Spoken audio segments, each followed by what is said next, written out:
Jesus said, "It is to those who are worthy of my mysteries that I tell my mysteries. Do not let your left hand know what your right hand is doing." The Gospel of Thomas, saying 62. Friends, I'd like to tell you a story based on those words from Jesus Christ. Maple Hollow was the kind of town where time moved slower, and stories, well, they traveled faster. The streets were lined with weathered brick buildings, faded murals from the 1970s, and a diner that still used a jukebox that only played gospel and old country. People waved when they passed, and every good deed was known before the sun went up. In Maple Hollow, kindness was often accompanied by cameras and hashtags. The bakery owner would hand out leftover bread with a smile and a selfie. The mayor gave speeches about community and charity, always with the local news station conveniently filming nearby. Goodness was rarely quiet. But on the edge of town, near the old train tracks and beneath a rusting gas station sign that hadn't worked since the 90s, there lived Eli Turner, a man whose name was spoken more in whispers than in greetings.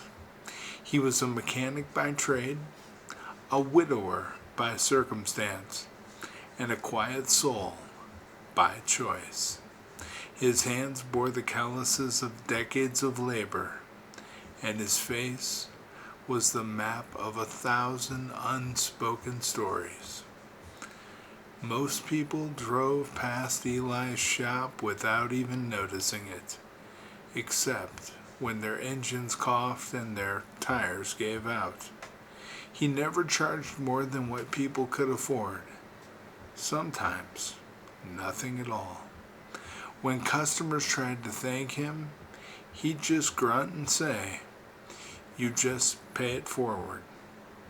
Then came the bitter November morning, when frost clung to the church windows and the bell's echo hung in the air like a prayer. Pastor Miller, on his way to prepare Sunday's sermon, noticed something taped to the wooden church door. An envelope sealed with care. Inside was $500 in cash and a note written in crooked handwriting.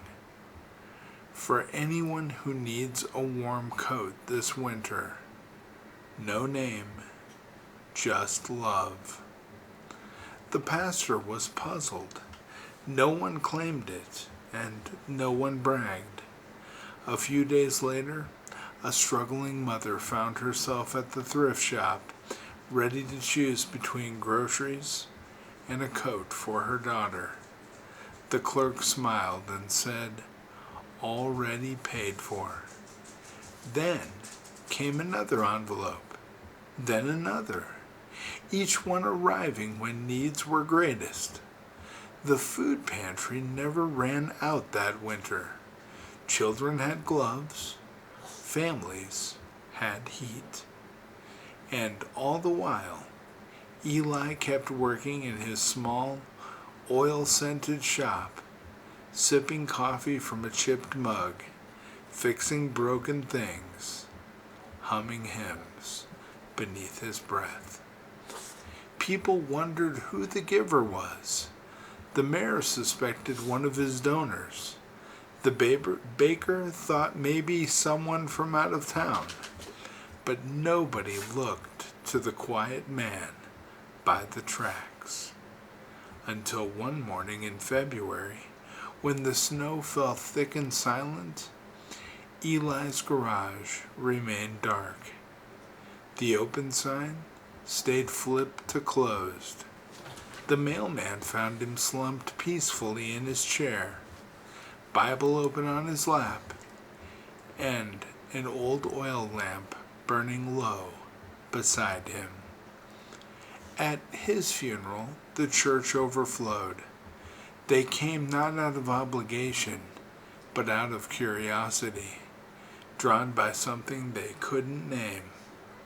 When Pastor Miller stood before them, he opened Eli's Bible to Matthew 6 and read aloud Jesus' words. Do not let your left hand know what your right hand is doing, that your giving may be in secret, and your Father who sees in secret will reward you. The pastor paused and smiled gently. Eli told me once, he said, that he didn't want to be seen. He said, Pastor, I don't have much to give, but what I do, I give to him.